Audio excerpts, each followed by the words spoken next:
Cara mengoptimalkan ereksi tetap kuat di usia 30 tahun sampai kita usia tua. Bersama saya, Dr. Jeffrey Albari Tribowo, spesialis andrologi, ahli reproduksi pria pertama di Banjarmasin, Kalimantan Selatan.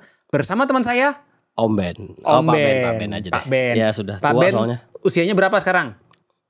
33 menuju 34, Pak. 33 menuju Iya, 34. iya. Saya 1 tahun di bawahnya. Iya. Jadi 32 menuju 33 tahun. Ya, Usia 30 tahun, pernah mengalami masalah ereksi nggak, Om Ben?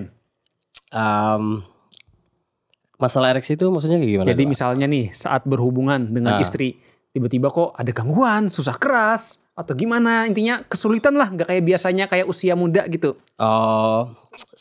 Kalau biasanya capek, Pak, biasanya. Capek? Ya, kalau capek itu agak sulit kerasnya gitu. Sulit keras ya. Ini gimana tuh? Ya jadi nggak jadi beraktivitas. Nggak jadi- Jadi beraktivitas malam. Oh, Iya. tapi nggak protes istri segala macam, paham aja ya? Ya, paham aja tidur kan. Oh. Capek ya bawa tidur aja udah. Oh, Ya, tahu tidur aja ya. Heeh. Oke, jadi memang betul sih itu salah satu hal yang sering saya temuin tuh. Pada usia-usia muda orang itu gangguan ereksi, terutama kalau lagi kecapean, Iya. aktivitasnya Nggak bisa berat. dipaksa, Pak. Nggak bisa dipaksa, Iya, ya. iya. Kalau fit, wah itu nggak pernah ada masalah Iya, sih. masalahnya kan Nggak pernah ada ereksi itu kita nggak bisa ngontrol, Ben. Bisa. Kalau tangan nih bisa kita kontrol, Bisa. secapek apapun. Iya. Ereksi itu nggak bisa dibohongi di pikiran Iya, kita. Pak, nggak bisa, Pak. Itu terjadinya hanya sesekali atau pernah berlanjut sampai beberapa kali, 3 kali beruntun, 4 kali beruntun? Sesekali aja, Pak. Sesekali aja ya. Heeh. Kalau hanya sesekali itu hal yang normal, nggak ada masalah. Alhamdulillah. Hati-hati. Alhamdulillah. Kalau misalnya beruntun, hari Ya, ini ya. kok nggak bisa, besok deh coba lagi, masih nggak bisa. Oh mungkin kurang rileks, udah istirahat, coba deh istirahat, kok masih nggak bisa. Hati-hati, itu udah gejala disfungsi ereksi loh, Ben. Oh, nggak pernah sih, Pak. Nggak pernah ya, Nggak pernah. tapi kalau hanya sesekali itu nggak ada masalah, kita besoknya udah normal, aman ya. Iya. Tapi jangan salah, Ben, yang gitu pernah ada pasienku gitu juga ya. Dia kan lagi capek nih, ada kendala ya. Istrinya udah pengen banget nih, Iya, iya, iya. tiba-tiba ada kendala. Marah istrinya. Waduh. Kamu habis selingkuh ya, jajan ya di luar. Astaga. Iya, ya bisa Iya. menimbulkan kecurigaan ya, Pak, ya. Kecurigaan kan laki-laki kan ya dia sebetulnya gak ada selingkuh sih, tapi kan kayak wanita kadang ada rasa kecemburuan, posesif. Nah, ketika dituduh seperti itu, kadang laki-laki tuh malah jadi tertekan. Oh iya. Akhirnya ada tekan mental, Pak ya. Kena mental. Nanti selanjutnya dia malah kesulitan lagi. Aduh, nanti kalau aku nggak bisa disangka selingkuh lagi nih. Malah jadi beban kan. Akhirnya timbullah kendala. Kalau Om Ben setelah ada kendala tuh nggak ada masalah ya. Nggak ada masalah, Pak. Aman aja Iya, ya. aman aja. Oke, jadi memang betul ya. Sebetulnya usia 30 tahun itu fase transisi kita, Ben. Iya. Transisi menuju ke penuaan. Kayaknya masih aman-aman aja sih. Aman-aman aja Umur ya. segini masih aman-aman aja. Masih aman. Iya. Tapi memang usia paling sering gangguan ereksi itu 40 tahun ke atas. Namun kenyataannya, Ben, saya beberapa kali nemuin usia 30 tahun sudah terkena diagnosisnya disfungsi ereksi. Oh, gitu. Bukan kayak Om Ben kan hanya sesekali. Sesekali Ini aja. udah berkali-kali lipat, Waduh. bahkan sampai mengganggu untuk hubungan seksual. Karena apa itu, Pak? Jadi secara garis besar usia 30 tahunan ada gangguan ereksi itu disebabkan 2 hal, Ben. Apa Yang itu, satu paling sering itu dikarenakan faktor pikiran, psikis. Pak? Itu, Pak. Nah pasti, itu, pasti. ya bedanya dia tadi pikirannya tuh ada terus. Biasanya Ben ya usia 30 tahun nih lagi banyak mengejar materi kan. Materi. Nyari uang. Apa, banyak utang juga ya. Kayaknya iya, banyak utang. Asal juga. jangan kejelit-pinjol. juga. Nah Iya. itu. Iya. Jadi kalau kita itu udah stresnya berat banget, itu udah pasti akan mengakibatkan gangguan ereksi. Apalagi kalau stresnya berkepanjangan, ada masalah dengan pasangan yang tidak diselesaikan, itu bisa akhirnya timbul disfungsi ereksi. Oh gitu, Pak Ya, ya. bahkan saya pernah nih ada pasien ya, dia ada gangguan pikiran nih. Saya bilang ini faktor pikiran nih Pak, coba minum obat. Nah. Terus kalau obatnya nggak membaik 2 minggu, periksa hormon. Udah dia minum obat nggak ada perbaikan. Periksa hormon dan darah lain-lain normal. Ya. Dia bilang, dok, saya ini darahnya normal, tapi kok masih ada gangguan ereksi. Saya curiga dok, ini jangan-jangan diguna-guna. Iya. Jadi kepercayaan banyak masyarakat di Indonesia, Ben, mereka tuh masih banyak percaya hal-hal mistis. Jadi mereka bilang gini, tuh kan bener kan dok? Obat dokter nggak mempan. Iya, betul, Periksa betul. darah normal semua. Ini fix diguna-guna ini Iya, dok. Saya iya, curiga iya, tetangga iya. saya tuh dia ada nggak suka sama saya katanya dok. Ya mungkin dia pengen ngerebut istri saya karena istri saya cantik. Jadi saya ngerasa ini betul nih diguna-guna. Iya. Padahal yang mereka nggak tahu itu faktor pikiran, sugesti. Semakin mereka percaya terasa diguna-guna, mereka itu jangan-jangan ada masalah magic. Jadi makin susah ereksi karena itu tadi pikiran kita nggak bisa bohong. Iya. Kalau kita makin percaya makin susah. Itu salah satu termasuk faktor pikiran juga itu Pak. Faktor pikiran. Masalahnya betul tadi dia terlalu percaya Ben. Iya, Ya kalau percaya orang aja masalahnya banget stresor gitu. pikiran tuh di tubuhnya hormon-hormonnya normal masalahnya Ben. Gak gitu kelihatan ada masalah. Tapi dia udah tersugesti banget. Nah ini yang kendalanya. Ada nggak Ben di tempat mungkin teman-temanmu yang percaya banget sugesti banget dengan hal-hal mistis itu dengan penyakit-penyakit? Ada sih Pak. Biasanya ada aja Pak. Iya kan? Ada aja ya. Dan itu tadi karena pikiran kita mempercayai, akhirnya timbullah keluhan di tubuh kita. Iya. Kalau yang datang ke saya tadi gangguan ereksi, ngakunya karena diguna-guna. Terus memang nggak bisa banget itu Pak ya? Ya nggak bisa, dia bilang nih diguna-guna dok, dokter udah ngasih obat nggak mempan, darah saya normal, fix ini dok diguna-guna. Aduh. Ya, saya mau ke orang pintar. Masalahnya saya nggak bisa nih mau maksud saya kasih Pak nih semburan enggak di Itu medis kita kayaknya nggak ada kenal. posesif itu Pak. Itu gak mau direbut aja itu sama tetangga itu. Oh, iya. Itu kayaknya itu. Ya itu Posesif tadi ya. aja itu. Jadi sebetulnya kalau secara medis sih nggak ada istilah Nggak ada karena ya. faktor guna-guna apalagi jadi terganggu ereksi. Justru tadi kalau kita terlalu percaya ya akhirnya malah mengganggu itu tadi ya. Iya Pak. Nah itu yang penyebab pertama. Yang kedua ternyata Ben itu disebabkan penurunan hormon testosteron. Oh. Jadi kalau secara teori Ben di buku-buku jurnal hormon testosteron pada pria menurun usia 40 tahun. Ya. Tapi saya hampir 30% Ben menemukan usia 30 tahun hormonnya itu udah rendah banget. Kenapa itu Pak? Itu Kayak usia tua. Heeh. Jadi saya sering nemuin OTW jadi Sam Smith itu Sam ya. Smith. Ya enggak. Oh, enggak ya? Jadi enggak ada bukan ya? hubungannya antara bukan hormon ya? dengan perilaku seksual, orientasi seksual bukan enggak. ya. Bukan Oh, berarti bukan kalau ya. hormonnya rendah dia jadi Iya makanya. Enggak. Oh bukan ya Pak. Enggak. Enggak Itu ya. lebih ke arah Berarti faktor masih otak. aman. Masih itu, aman. Enggak Masih berarti aman dia Anda, Pak. jadi Sam Smith. Masih aman Anda Pak ya. Ya enggak apa-apa. Jadi sering Ben usia 30 tahun saya cek hormonnya udah kayak usia 70 tahun ya. Ya faktornya apa? Pola hidupnya yang gak sehat. Aduh, apa itu pola hidup yang enggak sehat itu? Ya Gimana tadi itu? usia 30 tahun udah gemuk banget, udah gembrot ya, obesitasnya parah, merokok, alkohol, stresnya tinggi, ya itu nggak bisa dipungkiri hormonnya jadi turun. Padahal usianya 30 tahun, tapi saya cek hormon testosteron yang harusnya di atas 550, dia cuma 200, 300. Kalau begadang Pak aman? Begadang pada prinsipnya gini, asal jangan sampai kebalik tidurnya. Misalnya, Om Ben tidur jam berapa? Jam 3 mungkin Pak, jam 2, jam 3 gitu ya. Udah mulai kebalik itu Ben. Iya karena menyelesaikan musik kemarin Pak. Oh, enggak, kamu jangan nyalahin kerjaan musik, kamu kerjaan sendiri. Iya kerjaan sendiri juga. Soalnya mood Pak, mood ngerjainnya malam-malam Ya, kita. jadi gini, jam biologis manusia tuh ada yang aktif di pagi hari, ada yang aktif di malam hari. Iya. Ya kalau udah jam biologisnya aktif di malam hari, saya suruh tidur cepat nggak bisa. Wah, Karena susah, mereka Pak. kreatifnya banyak di malam ya. Dan kreatif Pak. Iya. Ya nggak ada masalah, tapi idealnya paling telat-telat tuh jam 1 malam lah udah tidur. Oh jam 1 malam ya. Kalau Pantesan Anda tidur kemarin Pak, langsung ya. Iyalah, kita harus menjaga kesehatan. Saya aktif malam juga. Oh, gitu ya? Cuman saya nggak mau Tapi lebih jam dari jam 1. 1. Kecuali memang ada kesibukan. Itu saya sebut sebagai cheating day. Oh cheating. Nah, ya lagi kesibukan ada masalah, oke jam 1 ke atas. Tapi kalau sebisa mungkin sebelum jam 1. Karena kalau udah kebalik, hormonnya itu udah nggak sehat. Bahkan meningkatkan risiko kanker, Ben. Waduh coba ya. Makanya orang shift malam itu disebut namanya istilahnya karsinogenik. Wah. Suatu zat yang bisa menyebabkan kanker. Hati-hati loh, Ben. ya. Keluarga ada riwayat penyakit kanker? Ada Bapak. Bapak ya, Iya. itu kanker apa? Kanker paru. Kanker paru-paru ya. Nah hati-hati. Jadi kan kanker itu banyak penyebabnya. Satu, genetik. Nggak bisa dong kita ubah. Iya betul. 2, pola hidup. Hmm. Kayak orang merokok meningkatkan resiko kanker. Dan tadi nih pola tidur kamu. Oh. Kalau aku boleh kasih saran, usahakan ya paling telat jam 1 malam udah tidur. Oh siap Pak, siap. Terus dijaga durasi tidurnya minimal 7 jam, maksimal 9 jam. Jam 8 baru bangun ya. Iya. Oke deh. Nah, tadi itu tadi penyebab gangguan ereksi di usia 30 tahun ya. Iya. Sekarang gimana nih tipsnya supaya usia 30 tahun tetap ereksinya kuat? Saya juga ada tips Pak nanti Pak. Oh, ada tips ya? Iya dong. Ada juga. Ini setelah belajar juga nih sama Bapak nih. oke, Iya. oke. Ada juga ya. Oh, Om Ben dulu deh, gimana kalau kamu tips dari sudut pandangmu yang masyarakat awam? Gini Pak. Ini dalam beberapa bulan ini kita eksperimen kecil. Eksperimen kecil. Iya betul. Ya, jadi ya lumayan ini Pak. Ini kalau kita lagi aktivitas malam nih, itu bisa sampai 25 sampai 30 menit, Pak. Oh, iya betul. Wah, ini tanpa macam-macam nih. Nah, jadi satu Pak ya. Kita pertama ini hindari pornografi, Pak. Oh, hindari pornografi ya. Jadi kita nggak terpapar itulah. Jadi dalam misalkan mau aktivitas malam nih, seharian itu nggak usah ada pornografi gitu. Sehari doang. Ya anggaplah sehari, minimal sehari gitu. Saya pikir sebulan. Enggak. Jadi kayak nggak usah ada terpapar gitu.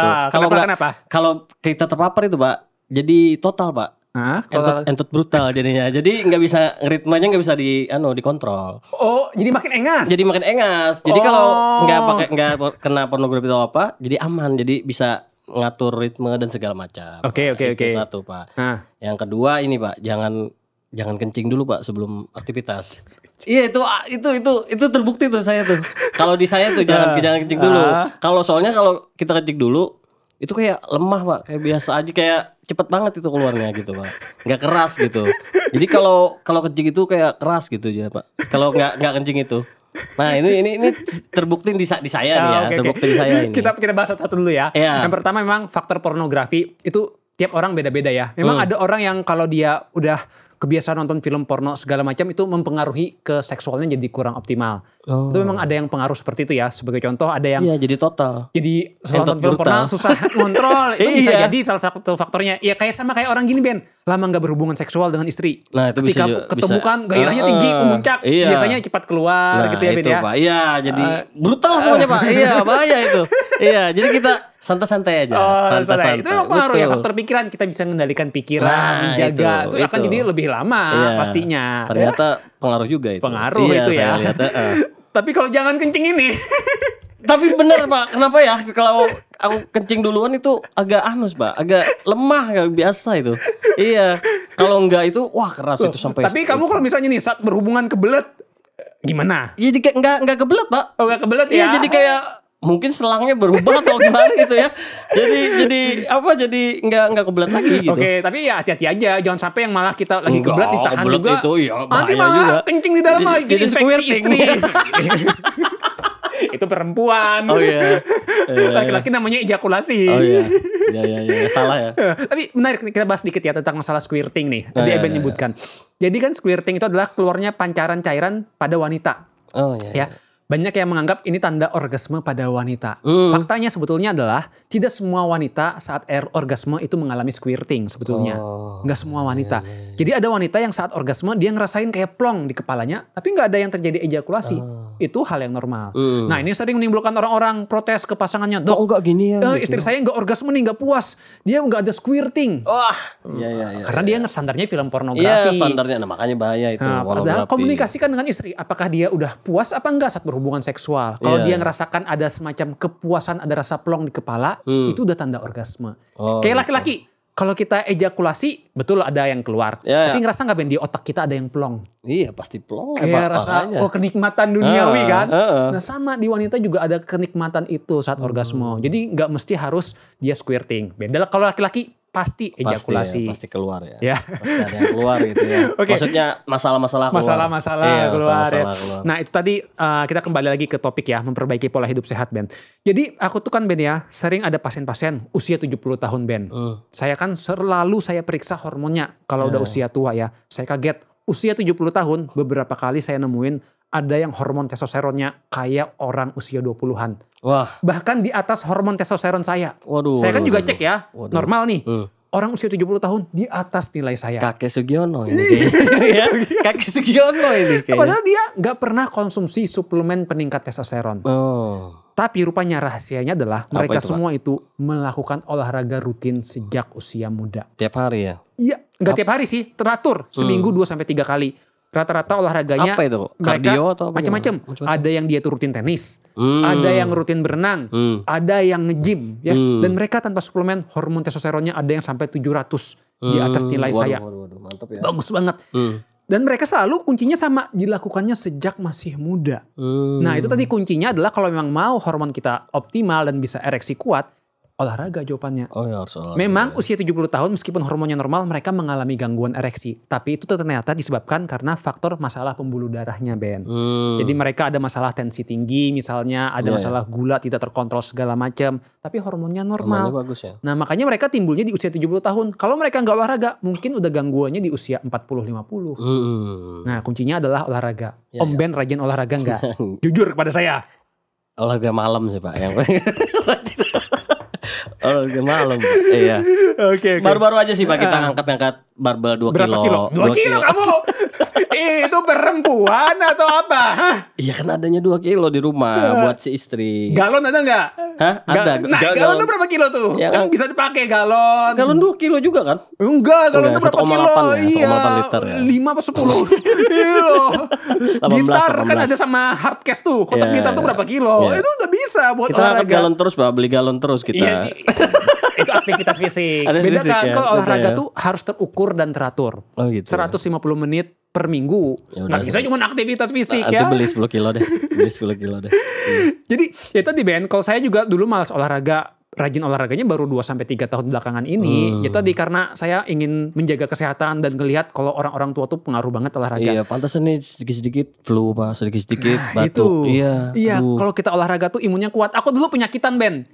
Hampir tiap 2-3 bulan sekali sakit tenggorokan, radang tenggorokan. Iya sama nih Pak.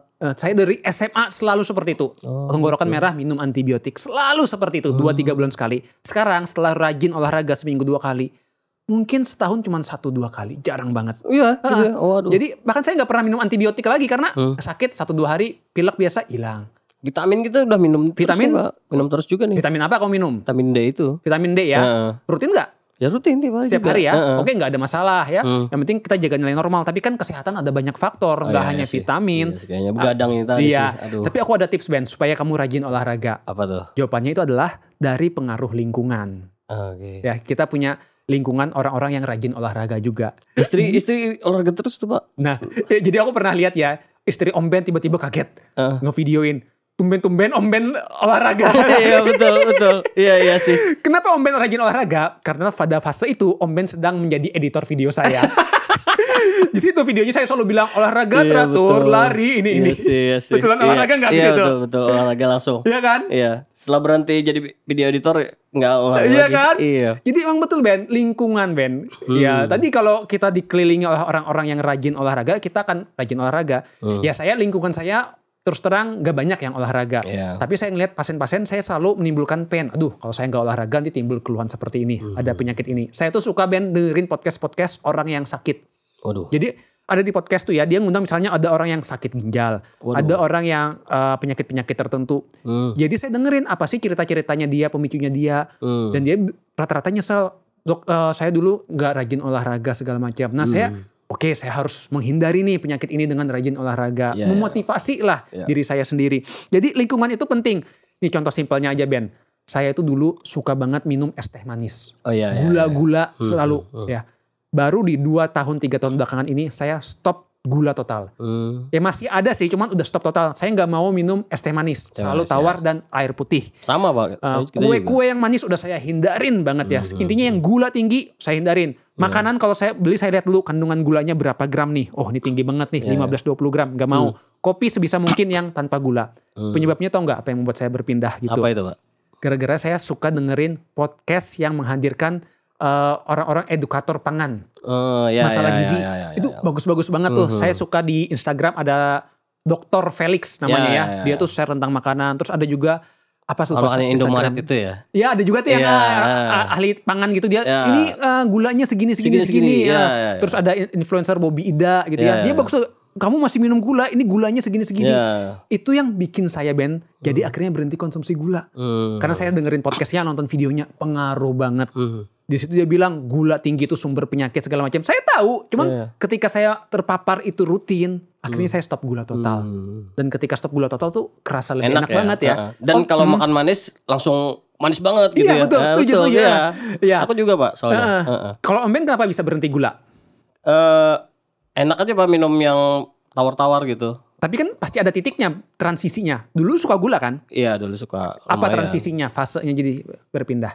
Nyoba teh tawar. Nyoba teh tawar? Iya dimakan lalapan gitu. Es teh tawar satu. Gitu. Jadi lama-lama udah tawar-tawar terus kan. Jadi setelah minum teh manis, wah kemanisan nih. Oh gitu. Iya jadi nggak enak nih. Dulu gitu saya aja. Orang tua selalu nyuruh teh tawar. Cuman saya nggak suka. Apa ini minuman sampah? Gak enak. Sih. Selalu manis. Gara-gara denger podcast. Oh dulu Pak. Dulu ini Pak. Kita senang ini baca-baca orang-orang lifestyle-nya teh Pak. Teh-teh yang English breakfast gitu-gitu. Yang di rumah gitu-gitu. Nah jadi enak Pak, jadi minum tanpa gula gitu, jadi ada rasa melati-melati. Nah mungkin itu yang bikin kemarin dulu berubah jadi Faktor lingkungan kan? Apa yang kita baca, apa yang kita dengar kan? Iya betul. Iya kan? Betul, Nah sih. itu Betul tadi. sih, betul Jadi sih. makanya saran saya ya teman-teman kalau yang usia 30 tahun pengen ereksinya kuat, Instagramnya unfollow dulu lah cewek-cewek seksi, joget-joget ya. Iya. Banyakin Hindarin. follow influencer kesehatan. Iya, Biar apa? betul. Kita terpapar terus. Karena apa? Ya nggak bisa dipungkiri kalau lingkungan terdekat kita, kayak lingkungan saya sendiri banyak orang yang gak sehat, ngerokok lah, minum alkohol lah, main cewek lah gitu-gitu ya. Ya saya gimana untuk menapis itu semua? Saya di Instagram saya follow tuh influencer kesehatan, jadi saya terpapar. Akhirnya bener-bener membantu Ben. Saya udah berhenti total konsumsi yang manis, minimal mungkin. Tapi kemarin saya lagi ada minum manis Ben, gara-gara saya beli alpukat, ternyata pahit banget alpukat. Kok orang kan bisa makan alpukat ya? Enak Pak, alpukat Pak. Pahit kan? Tapi Iya, tapi aku suka Pak. masa sih? Iya, Pahit Bapak banget, ini. pahit banget. Enak Pak. Jadi akhirnya saya jus, aduh gak kuat saya makan. Ya udahlah saya tambahin gula, tapi saya cari gulanya Gula yang sedikit, ya. paling dikit gulanya. Iya. Tapi tetap ada unsur kesehatannya di jusnya itu tadi ya. Nah itu tadi, jadi faktor lingkungan. Dan yang kedua nih Ben, kalau mau sehat ya, jawabannya itu adalah check up. Pernah nggak kamu cek darah? Dulu pernah Pak waktu COVID. Itu aja sih. Kok bisa kamu cek darah kepikiran? Ya mungkin gara-gara ini Pak, apa aneh nih, masuk angin enggak apa enggak, ini kenapa ya gitu ya. Jangan-jangan apa nih kolesterol atau apa, kita cek darah lah Pak. Di mana ceknya? Di puskesmas gitu ya. Puskesmas, Di ya, yang gitu. dicek apa aja? Gula kemarin, kolesterol segala macam. Ternyata nggak ada Pak, aman-aman Normal. aja ya normal. Terus kenapa ini ya? Ternyata cek COVID ya kena COVID. Ternyata iya ternyata kena COVID, astaga. Iya kayak mati rasanya Pak. Kita kira kolesterol kayak apa kayak iya. Rupanya COVID iya, ya. rasa mau mati aku gitu. Oke, jadi sebetulnya ya kalau kita check up jangan nunggu sakit Ben. Jangan nunggu sakit. Kalau usia 30 tahun, saya sarankan idealnya sekurang-kurangnya 2 tahun sekali. 2 tahun. Sekurang-kurangnya. Gak perlu nunggu penyakit ya Ben ya. Cek aja, yang dicek itu dari gula puasa 2 jam setelah makan. Kolesterol tuh lengkap tuh. Ada kolesterol total, kolesterol baik, kolesterol jahat, lemak dalam darah, sama asam urat Ben. Tambahan boleh cek juga hormon testosteron dan kadar vitamin D. Saya cek sih rutin tiap tahun sekali Ben. Tiap tahun sekali. Ya. Kayak kemarin ya ketika check up, saya lihat kolesterol tinggi, wah itu bikin saya takut. Karena tadi bapak saya meninggal ada riwayat penyakit jantung. Ini kalau saya kolesterol tinggi bahaya nih. Bahaya itu. Terus akhirnya gimana? Ya saya minum obat, saya konsultasi dokter jantung, kasih obat saya minum. Saya cek rutin udah aman terkontrol. Jadi dengan kita check up tuh kita tahu diri kita. Mobil diservis berapa bulan sekali Ben? 6 bulan. 6 bulan sekali. Iya. Kok tubuhnya nggak dicek-cek? Berasa enak-enak aja sih. Padahal mobilnya udah berapa tahun usianya? Udah 10 tahun. 10 tahun. Kamu 33 tahun, 34 tahun. 3 kali lipat mobil loh. Gak mau dicek.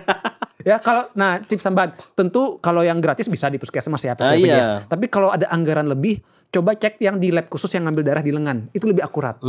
Saran aku ya. Lebih akurat, ya setahun sekali. Gak ada uangnya. Ke rumah sakit negeri itu murah banget Ben.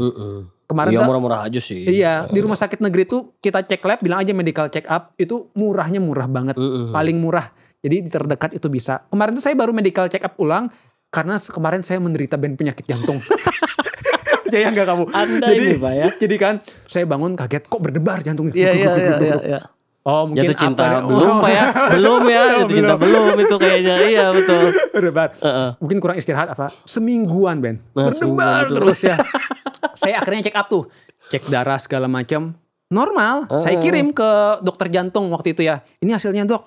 Normal semua ini Jeb. Tapi memang detak jantung kamu cepat. Coba cek hormon tiroid. Jadi ada kelainan kalau tiroid tinggi itu bikin jantungnya berdebar cepat. Saya cek hormon tiroid. Normal semua. Juga, ya. Terus udah mau dipasang alat tuh monitor detak jantung. Takutnya ada detak jantung gak teratur atau apa gitu ya. Saya udah khawatir nih kok berdetak terus. Gak taunya tahu gak Ben kenapa? Apa itu? Karena Jadi ya saya curiganya waktu dulu itu ini, Pak. baru berapa bulan yang lalu tuh saya kayaknya kena gejala COVID ya saya curiganya. Karena ada rasa demam sedikit gak enak. Terus ada diare juga gak enak ya. Cuman saya itu lapar terus. Karena olahraga tuh kan jadi lapar. Makan banyak tapi lambung ini gak bisa memproses dengan cepat. Jadi kirain gak ada yang ngingetin makan Pak. Waduh. Ya itu kan beda. Ini kebanyakan makan malah. Yang kebanyakan makan ya. Kebanyakan makan saya itu kalau habis olahraga makannya kebanyakan banyak. Makan bisa mah Pak. Anehnya. Karena lambung saya itu pergerakannya mungkin lagi ada gangguan. Kayak kembung gitu. Oh kembung. Tapi anehnya saya gak ngerasa kembung gitu loh. Nah tadi ketika saya minum obat mah. baru 1 hari langsung hilang. Langsung hilang. Berdebarnya. Iya, langsung sembuh. Jadi saya lanjutkan 2-3 hari udah sehat. Nah, jadi ternyata fasenya dari penyakit lambung itu tadi. Lambung, ya. Makanya saya yang dokter aja bisa salah loh diagnosis diri saya ya. Nah, pentingnya makanya kita harus ya tadi periksa ke dokter dan minta opini kedua dari dokter yang lebih ahli. Ya, penyakit dalam gitu. Nah, penyakit dalam. Betul, itu harus kita periksa deh. Iya tipe Bapak ini. Jadi makanya buat teman-teman sekalian usia 30 tahun kalau pengen kuat. Ada lagi Pak, tipe tips ketiga. Apa? Minum suplemen dari Bapak. Oh iya. Itu ngaceng lu guys. Lumayan itu. Jadi konteks dikit Om Ben ini sering saya kasih suplemen. Jadi kelinci percobaan saya. Jadi kan saya sering dapatnya sampel-sampel obat, suplemen segala macam. Kalau untuk suplemen kesehatan saya minum. Tapi kalau yang suplemen untuk optimalkan ereksi saya kasih ke Om Ben. Ada beberapa yang bagus itu. Gimana? Jadi nanti konsultasi aja nih sama bapaknya suplemen apa ya. Lebih optimal kan Ben? Lebih optimal, lumayan itu. Apalagi kalau kamu rajin olahraga, gitu dicek tubuhnya, saya berani jamin kamu sehat dan ereksinya kuat, mantap. Jadi buat pemirsa sekalian dan penonton, kalau mau kuat jangan lupa periksa kesehatan dan dengarkan lingkungan yang bagus supaya kita terbentuk mindsetnya lebih sehat. Terima kasih sudah menyaksikan.